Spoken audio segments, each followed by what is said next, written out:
समाज सेवा के सभी संस्थाओं के गणमान्य महानुभव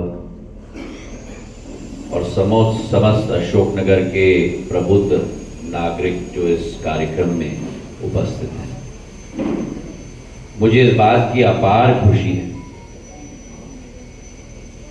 कि हमारा महिला संगठन लायंस का इतना अग्रसर होकर अशोकनगर में कार्य कर रहा है। जैसे श्रीमती लखन यादव ने कहा, चाहे लायंस हो चाहे रोटरी हो, जितनी भी समाज की संस्थाएं हैं, उन्हें जिन लोगों ने स्थापित किया, उदाहरण के तौर पर लायंस क्लब को मेल्विन जोन्स ने अमेरिका में स्थापित किया था। एरिज़ोना स्टेट से थे, स्वयं समाज सेवक थे और उनकी कल्पना थी कि जैसे आलोक जी ने कहा, जीवन में केवल ममा पर हमें अपना ध्यान आकर्षित नहीं करना है। ममा मतलब मेरा नाम, मेरा शौर्य, मेरी शक्ति, मेरा धन, मेरा दौलत। लेकिन समाज में जितने लोगों को हम लोग प्रभावित कर सकते हैं, उनकी जीवन अगर हम बेहतरीन कर पाए, तो फिर जीवन का असली अर्थ, जो भगवान ने हमें पृथ्वी पर जिस कारण पे भेजा है, उस लक्ष्य की पूर्ति हम अपने जीवन में कर पाएंगे। और ये सारी संस्थाएं, चाहे लायंस क्लब हो, चाहे रोटरी हो, अभी रोटरी की पूरी टीम से भी मेरी मुलाकात हुई। आप लोगों का 5-वे टेस्ट, जो भी कार्य करो, क्या सभी के लिए लाभदायक होगा? जो भी कार्य करो, क्या वो सच्चाई है? जो भी कार्य करो, क्या वो सामान्य मानवीय को लाभान्वित करेगा? जो भी कार्य करो, क्या वो हर एक व्यक्ति के जीवन में प्रफुल्लता लाएगा?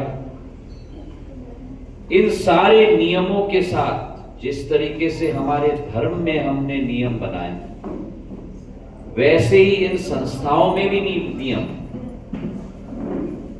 और अगर उन नियमों को हम अपने जीवन में अपनाएं, तो केवल परिवार में सुख और शांति नहीं, लेकिन समाज में सुख और शांति और क्षेत्र में सुख और शांति का वातावरण निर्मित होगा। लायंस और रोटरी को मेरे पूर्वज माधव महाराज प्रथम ने ग्वालियर चंबल संभाग में स्थापित किया। प्रथम लायंस के मेंबर थे, प्रथम रोटरी के मेंबर थे, और आज भी दोनों लायंस और रोटरी का सदस्य मैं स्वयं भी हूं।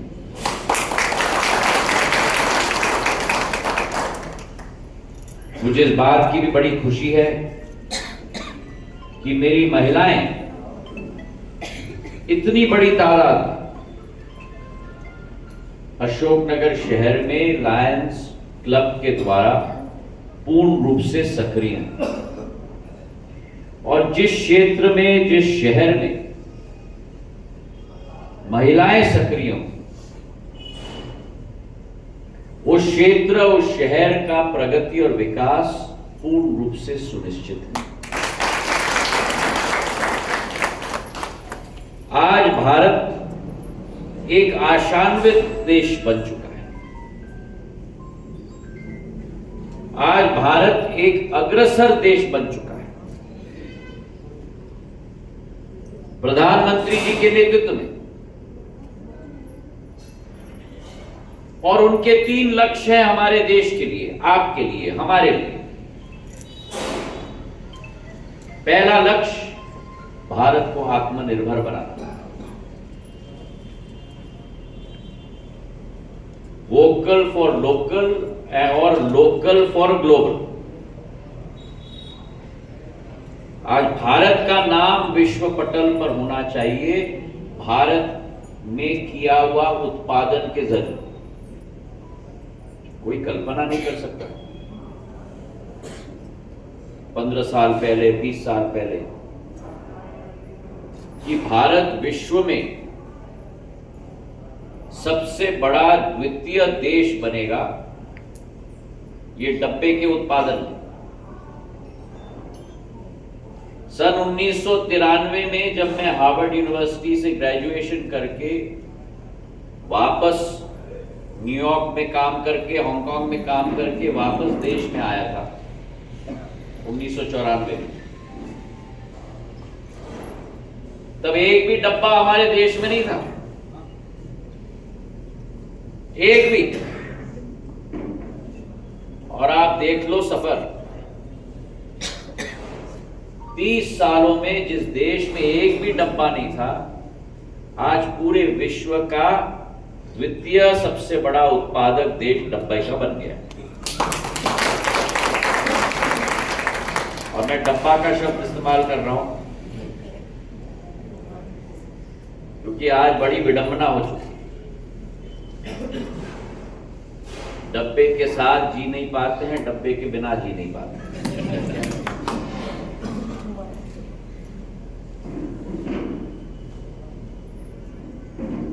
चाहे डब्बे की बात करो, चाहे गाड़ियों की बात करो, क्या आप लोगों को अनुमान है कि आज भारत पूरे विश्व में तीसरा बड़ा उत्पादक गाड़ियों का बन चुका है? जिस देश में आजादी के पहले गिने हुए गाड़ियां होती थी, 1920-30 में शायद ग्वालियर में 1-2 गाड़ियां आई थी। 100 साल के अंदर पूरे विश्व का तीसरा बड़ा उत्पादक देश बन चुका है। तो हमें आत्मनिर्भर बनना है, और आत्मनिर्भर के साथ पूरे विश्व का एक सबसे बड़ा मार्केट और सबसे बड़ा उत्पादक देश के रूप में उभरना है। 10 साल पहले हम लोग विश्व की 10वीं बड़ी आर्थिक शक्ति थे। आज 10 साल में प्रधानमंत्री जी के नेतृत्व में विश्व की 5वीं बड़ी आर्थिक शक्ति बन चुकी है। और किसको पीछे छोड़ा है? वो देश जो आप और हमारे ऊपर राज करने की कोशिश कर रहा था, उस इंग्लैंड को 6वें जगह पे पहुंचा दिया प्रधानमंत्री जी ने, भारत को 5वें। और विधि का विधान देखो,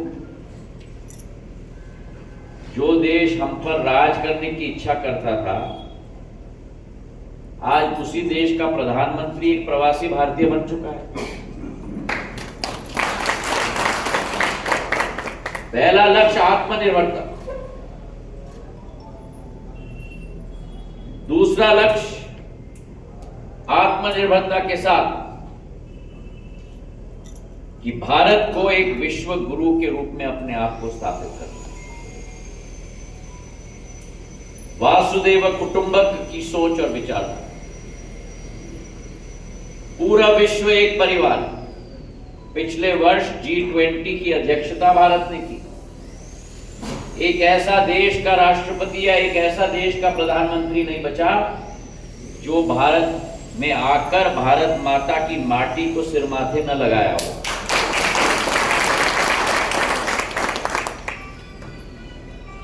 भारत के इतिहास में यह कभी संभव नहीं हो पाया। कोविड के समय में आपको और हमें तो टीके लगे मुफ्त, लेकिन विश्व के 100 देशों में वैक्सीन मैत्री के आधार पर प्रधानमंत्री जी ने टीके भेजे। वासुदेव कुटुंबकम।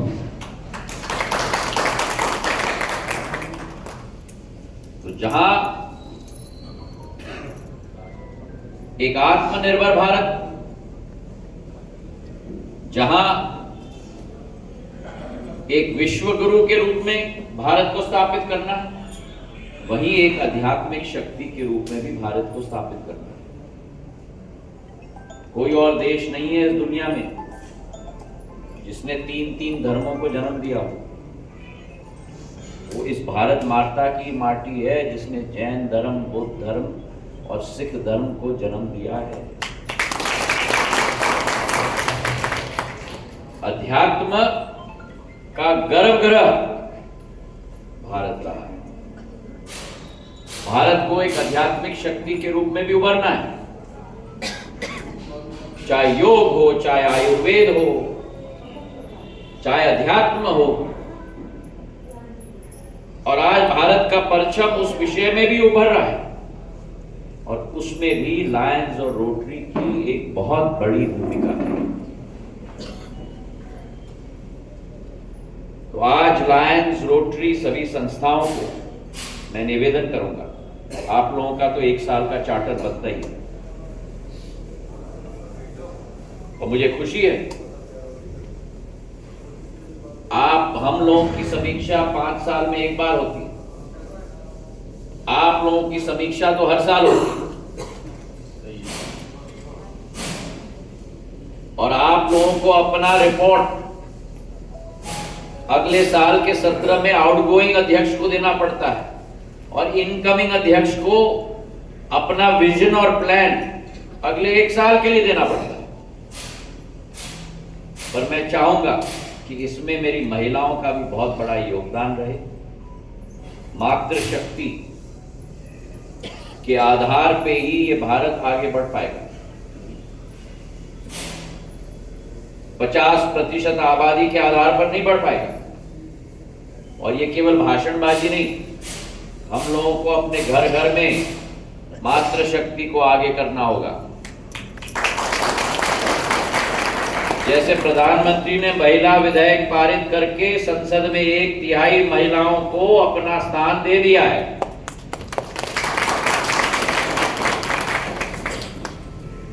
और मैं चाहूंगा महिला नेतृत्व उभरे पूरे संभाग में, महिला नेतृत्व आगे बढ़े, क्योंकि जो महिला घर चला सकती है वो महिला लायंस भी चला सकती है, वो महिला रोटरी भी चला सकती है, वो महिला अशोकनगर भी चला सकती है, वो महिला मध्य प्रदेश को भी चला सकती है। अब आप नोट कर लेना कितने पुरुषों ने ताली बजाई।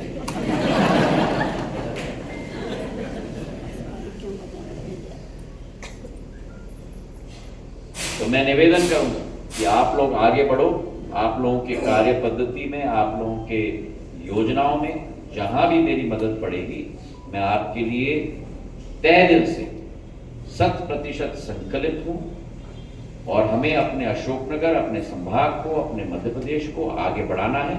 हम लोग देश के हृदय स्थल में स्थापित हैं, और हृदय धड़कता है तो शरीर धड़कता है, और वही स्थान मध्य प्रदेश को राष्ट्र के पटल पर पाना है। उसी लक्ष्य के आधार पर हम लोगों को कार्य करना है। बहुत बहुत धन्यवाद।